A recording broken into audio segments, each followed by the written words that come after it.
A very good morning to you. I am Jamie, and we got Sammy on board as well. And this is, of course, the touch up on Relax Radio. Hope you are having yourself an amazing day so far. It is beautiful and sunny out there, and we just want you to live your best life. And Sammy and I today, for the next few minutes at least, we will be making sure that you stay updated with every single thing that is going on in the UK, and we will give you a little update of the situation post pandemic. And Sami also is going to share with you his expertise on what exactly is happening. And he informed me that he visited some very exciting places, and we'll be having a lot of great conversation within the course of the next few minutes. And we definitely want you to be a part of the show, okay? We want you to join in. We want you to contribute to the conversation. And you could do that by calling us up on the number that you see on the screen. That's 07852 473 473. Or very simply, you could say hi to me by commenting. If you're listening to us on our lives, you could just comment down below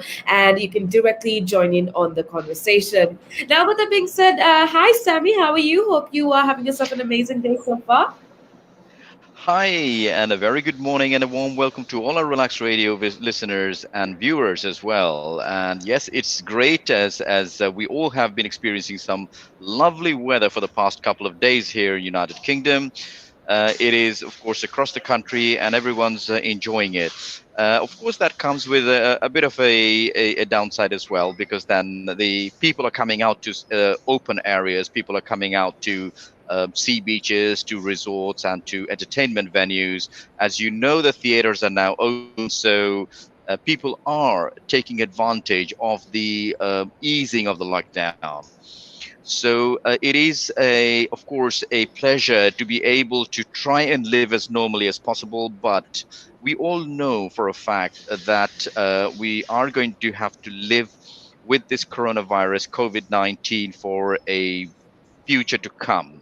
In very simple terms, I mean, I've come into one of these coffee shops this morning, and as you can just show you a view of what's around here. So if we can just rotate the camera around, you would be able to see the view across on the other side. Now, this is a shop Mhm. which is normally, as at 9:30 would have been quite busy, but and that's just next to the shopping mall. People around. There only people, few people have come in since I've been here. Few people have come in just for a takeaway, and that's about it. So practically, I'm the only person sat in the store, and it is going to, be a while. When I say it's going to be a while before people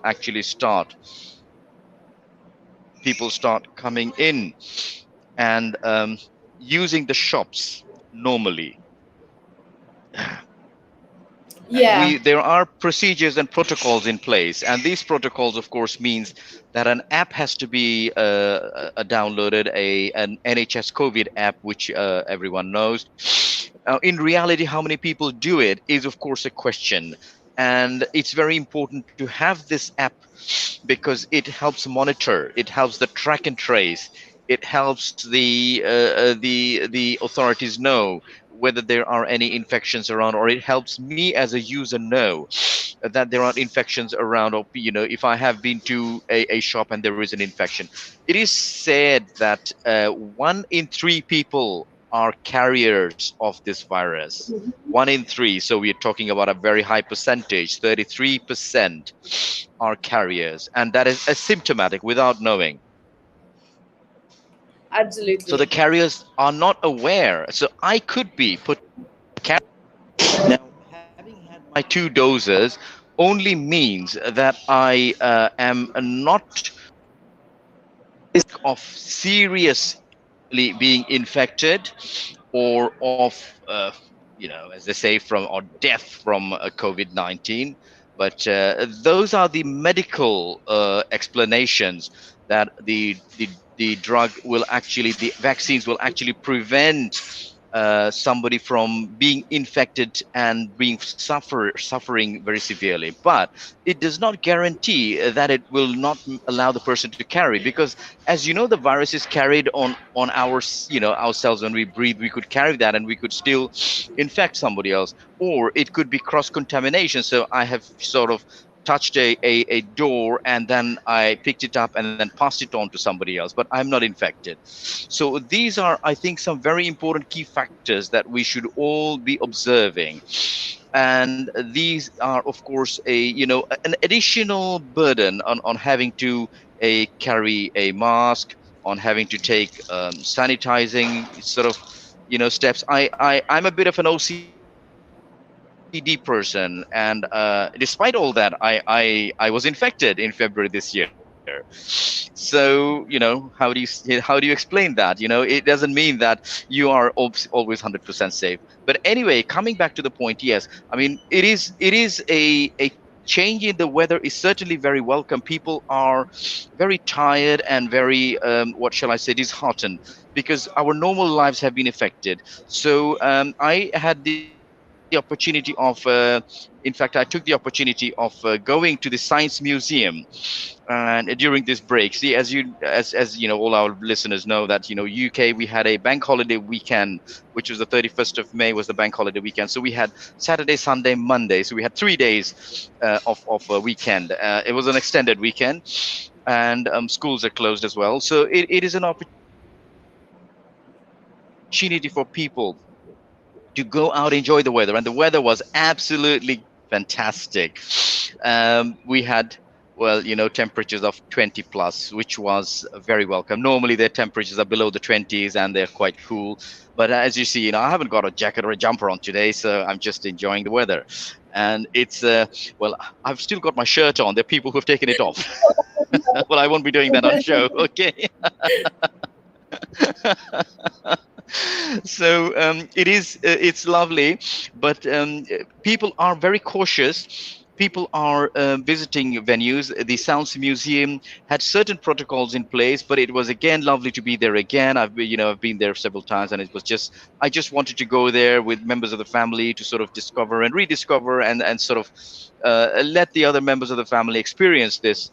And it was good to see lots of families were out there enjoying the day. But it was a one-way system, whereas in the past it was like you could go anywhere you wanted, and there were certain time cutout times. So once you've been to that zone and you've come out from that zone, the times are sort of restricted. When it's the time to close, you have to be escorted out, so you are not going to be wandering around. All these protocols were in place, but of course, it's always so nice to rediscover the Science Museum.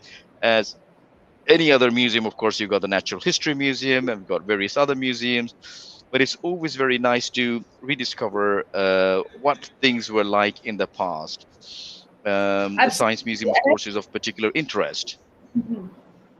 Yeah, no, I completely agree with you, especially me being a fanatic of anything artsy, anything, related to like history or whatever. The historical museum is definitely something that I love to go. But yeah, it's definitely true what you said. It's amazing to be able to rediscover things. And I think in the UK itself, just because we are easing down on lockdown, like we spoke with you, Sammy, last time you were with me, we spoke of how lockdown is actually easing down, right? And I think a lot of people are just rediscovering how to enjoy life and how to value life per se, because I think COVID definitely reminded all of us how important every single day is, how important it is to live our lives to the absolute maximum potential, And I feel like it is a journey of rediscovering life as a whole. So definitely thank you for pointing that out, Sami. But I also do want to bring out the attention of everybody listening in with regards to the restrictions that were supposed to be lifted on the 21st June, if I'm not mistaken. It was supposed to be the 21st June, where the final stages of lifting lockdown would have happened. But there's a lot of controversy, to say the least, going on in the UK, because there are some people that says that the Indian variant has been found in the UK, so it's not safe, and there are some that says no, it's about time to lift all restrictions so that the economy can function, so that people can go on with their day-to-day lives. Where exactly do you stand, Sami? Do you basically have an opinion? Do you think that all of this, the stage four lifting of lockdown, needs to happen on the 21st, or what? Where do you stand with this whole stance? Thank you, Jamie. Well, with regards to the 21st of June, as you know, that would be the final stage of the really the restrictions being removed, and that is what everybody is hoping. Whether it will take place on the 21st is very much subject to a number of factors, and these factors are if the infection rates continue to be low, below a certain number, there are some mathematical calculations that are made on a per thousand basis. And of course, as they say, the R number is just it's less than 1 per 1,000. If that's infection rate is that, then of course that is sort of a low number. Then the vaccination rates, as the vaccination, the second dose, we know that over 73% of the population, of the adult population, have been vaccinated with the first dose. As regards the second dose, it's not quite there yet. I believe it's somewhere in the region of 40%. So I know that the authorities are working very hard to push on a daily basis the number of vaccines that can be given to adults on the second dose, and hoping that at least 60% of that vaccine has been reached for the second dose on adults in the UK by 21st of June. Then it is hoped that that the restrictions may be lifted on the stage four. Of course, remembering that the death rates are also very important, and the death rates at the moment are low, but we have seen infections rise yesterday, and I fear that there may be an increase in the infection rates again today. So, as the infection rate rises, that's something that the authorities are keeping a very close watch on. So, it is going to be watched very closely, and of course, they have a very advanced system of monitoring this. The good thing is that we have a very large number of tests that are being made. In fact, anybody is now able to take a test even at home. I have ordered my kit, and I've been sent by the National Health Service a kit containing 7 lamp test sort of strips. These are the instant strips where you just place a bit of saliva from and it's tested. It's very much like an instant diabetic test or pregnancy test, as you call it. You get the result within a very short time. But it helps to know whether a person is infected. And because the tests have been made so easy for everybody and free, it means that there is a very large number of people who are getting tested. And of course, reporting is very important, because once the results have appeared, then I would need to then enter the results onto my app. So it is very important that the reporting is there. So the number of infections have gone up, and it's of course, although it is alarming, it doesn't necessarily mean that the death rates will go up, because the number of infections can go up, but at the same time, these infections are getting cured. So these people are recovering. These people who have been infected are recovering. So as long as the recovery rate continues to be very good, and the vaccination has reached about at least 60% on the second doses, I believe that the government as well as the population are very eager to have this lockdown eased on the 21st of June. Having said that, it doesn't mean everything will return to absolute normal in an instant. It is going to take time. It is going to be a matter of time before we get used to all these protocols that are in place, before we get used to all the methods and of course the procedures. It's not easy. It's it's become a part of our life at the moment, and we are going to be facing these challenges. Everybody is very careful about it and very responsible. When you come into a store, when I walked into the store, I had to ensure that I had my mask with me. If I didn't have a mask, I wouldn't be allowed to enter. At the same time, of course, when I'm seated down, I'm only allowed to take my mask off when I'm seated down. But I can't walk around the store without a mask. So that's pretty much the same for any store. They have signs at the entrance saying no mask, no entry. So the reason is that the establishments, the business institutions, establishments, offices have a duty of care, and if they don't follow those procedures, then somebody could say, well, oh, I got infected when I came to visit you, your offices or your shop. So as a business and as a good practice, it's very important that they are seen to be following the protocols to maintain safety. Absolutely. No, I agree with you. Everybody needs to continue to follow the safety protocols. No matter what's happening in the UK, it's still, like we spoke of last time, it's still a social responsibility that we have to follow protocols. Like you said, Sami, to wear the mask wherever you go, even if nobody like coerces you to do so, out of respect for other people and out of respect for yourself. I think that's something that all of us need to do. Now, apart from that, Sami, you actually did bring out something very interesting that I do want to talk about for a second as well, with regards to vaccines, right? Now, I know that there are quite a few people listening in on different platforms, and I thought that, they deserve to know what's happening around the world with regards to vaccine rollout, right? I was also very curious to see if UK, in terms of healthcare, in terms of giving out vaccines, I feel like we are we are amazing, we are super lucky to be living in a country like the UK where everything is administered so much better than many countries out there. So what I wanted to do was to see how it's happening around the world, the progress of giving out COVID vaccines. Is it actually happening? What's going on? So basically, Sami, and for everybody listening in, more than about 1.8 billion doses of coronavirus vaccines have been administered in at least 190 countries across the world. Now, I know 1.8 billion seems like a huge number, but compared to the amount of people that we have in the world, which exceeds 7 billion, that's actually, such a little doses of vaccines that have been given out so far. So that just goes to show that we, living in the UK, majority of our population, like you said, we've at least received that first dose of vaccine. So I think this is a reminder for everybody to be absolutely grateful for the kind of position that we are in, for being able to access healthcare at least up to a certain extent.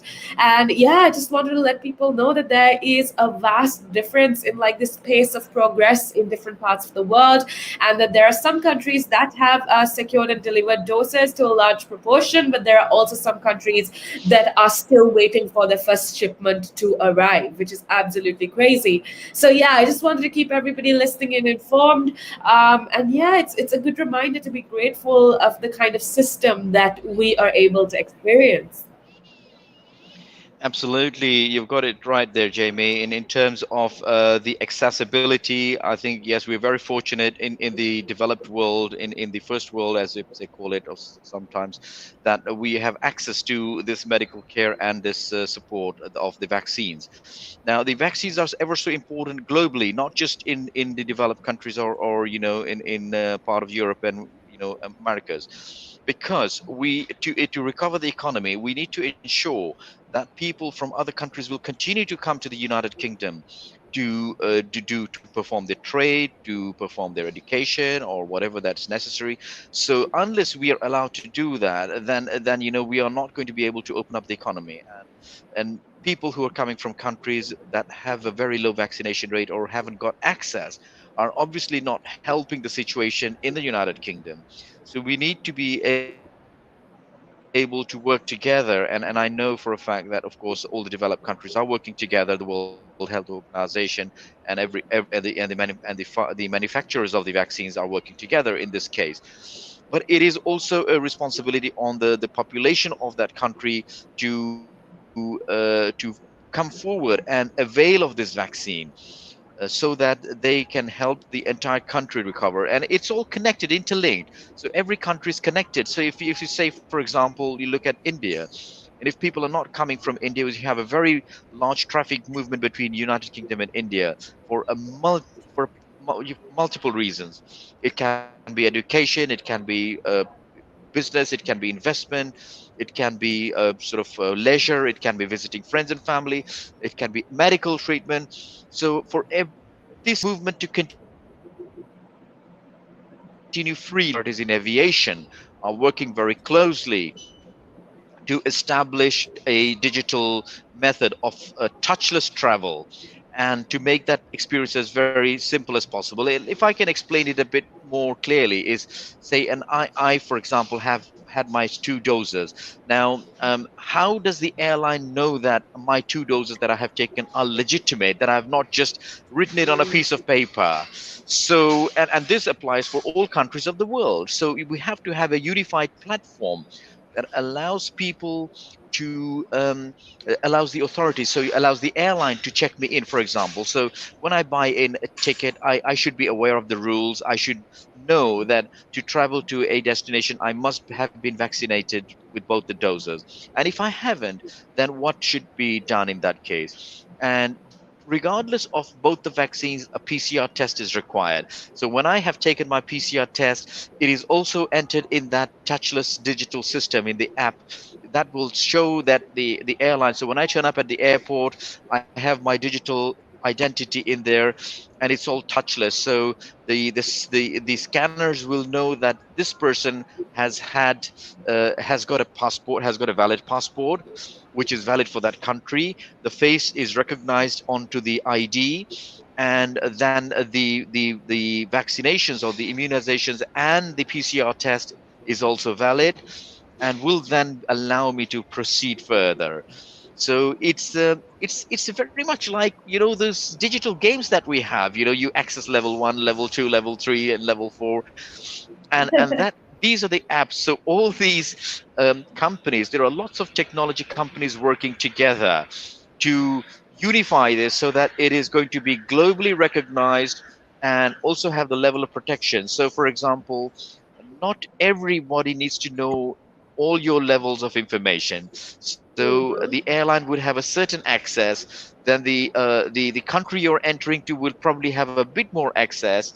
And when you are going to an entertainment venue, so say for example I am in uh, India, for example, for on a holiday, and I want to visit a hotel. So when I go to the hotel would be able to view that my PCR test is valid and that I have tested negative. They don't necessarily need to be able to see my health history, but they will be able to see. Normally, when they would take a passport and scan it, they wouldn't need to do that because it would be available from the system. So this touchless, seamless travel is going to become a reality. It is already becoming a reality.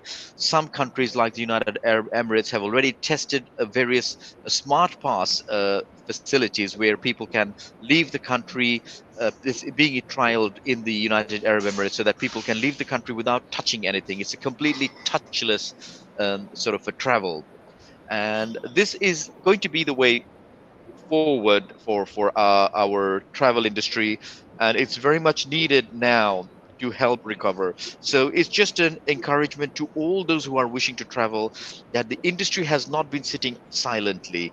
There has been a lot of development, a lot of research going on in the background to try and get this back on its feet, to get the travel industry moving again, and the travel and the hospitality industry moving again. And that's just not being overprotective, but it is for the safety of everybody. So when I go to a resort or a hotel, I know that everybody has been through that process. So I know that Mhm. I am actually entering a zone that is considered to be safe. Yeah, no, yeah, So I think that's absolutely necessary, Sammy. This system of touchless, seamless travel, like you spoke of, it's absolutely necessary, and it's underway to say the least. With regards to COVID-19, it kind of pushed for new technological developments. Like you said, there are countries that have access to touchless, seamless travel, methodologies that are absolutely practical and necessary as well. And yeah, that's some amazing things that are happening with regards to the technological side. But you were speaking of India for a second as well, and I did want to bring out to the attention of everybody of a new issue in India that a lot of us may not have considered. Now, I want your opinion on this, Sami. So apparently, one of the biggest issues that countries like India are facing, apart from the COVID-19, apart from dealing with the virus, is often the children. Now, I came across this beautiful video of a doctor trying to explain to the general masses, the international community, this huge problem that has become a problem because there are so many children that are orphaned on a day-to-day basis because of the fact that their parents have lost their lives due to COVID-19. And this video that I watched, the doctor actually spoke of how it's one of the things that is overlooked, to say the least, by the international community, and it definitely can't be overlooked because the adoption rates in India are super low as well. And also the process of having child rights, to say the least, is not as sturdy in countries like India as it is in the US and the UK. Yeah, so apparently there's about 1,000 children that are orphans because of COVID on a day-to-day basis, which is like, for me, it doesn't even seem real. That's how crazy it is, but that's the reality. And yeah, it definitely needs to be brought to the attention of the international community, in my opinion. Absolutely, it's very heart-wrenching to experience this reality, and we know that it has now become highlighted as it's been happening in India. But let us not forget that this is happening every day for the past decades with the war situation in various countries, and children are being orphaned on a daily basis, and where their parents are being killed and bombarded. So I'm not talking about any specific countries, but I think we know from the media what's happening around the world. We know what's happening globally in various parts of the world where there is oppression, where there is sort of a abuse of human rights. And those, of course, have not perhaps surfaced as much. So we know that yes, it is being highlighted by COVID, but the reality is that there are children in other parts of the world as well who are equally helpless, who are not being mentioned or who are not being highlighted. So those are, of course, points that we want to raise the awareness that children globally need to be supported, and it is our moral responsibility to support them wherever we can, however we can, or to at least encourage others to pass the message on, to create that awareness that there are children around the world who have lost their parents. And we're very fortunate that we've grown up with parents, and the love of our parents, with all the basic needs that are needed, whereas these children who have lost their parents are now deprived not only of the love of their biological parents, but also of the basic needs that a child deserves, of the basic respect and protection that a child deserves. So those are really issues that need to be remembered by the global community, that there are children that are in difficulties and less privileged globally, due to pandemic COVID-19, due to wars, due to conflicts in countries, due to various other reasons. Absolutely. And I think that to conclude this segment, actually, that brings me back to my point of how we as individuals need to be grateful of the kind of life that we have been given, Sami. And that's something that everybody listening needs to understand as well. No matter how terrible your situation might be, the kind of life, like I always say, the kind of life you're living is probably a fairy tale for somebody out there. So I think it's Absolutely. important to be grateful, and it's important to kind of count your blessings, to so that you can have a better life a better life tomorrow than you did today. And that's basically my takeaway from the couple of minutes that I had with you, Sami. I know it's about time that you head on out. Is there anything you want to say to everybody listening in just before we conclude this segment? Very well said, Jamie. I just want to add to everybody to cherish every moment, because these moments will never return. It is just like a river that passes by, and that river does not flow backwards. So you need to cherish every moment, Be grateful for what you have. Enjoy what you have. Live, love, laugh. And remember to relax with the Chat Trap and with Relax Radio. Thank you so much, Sammy. Thank you for being a part of the show. And we'll be right back, but make sure that you keep it tuned right here on Relax Radio.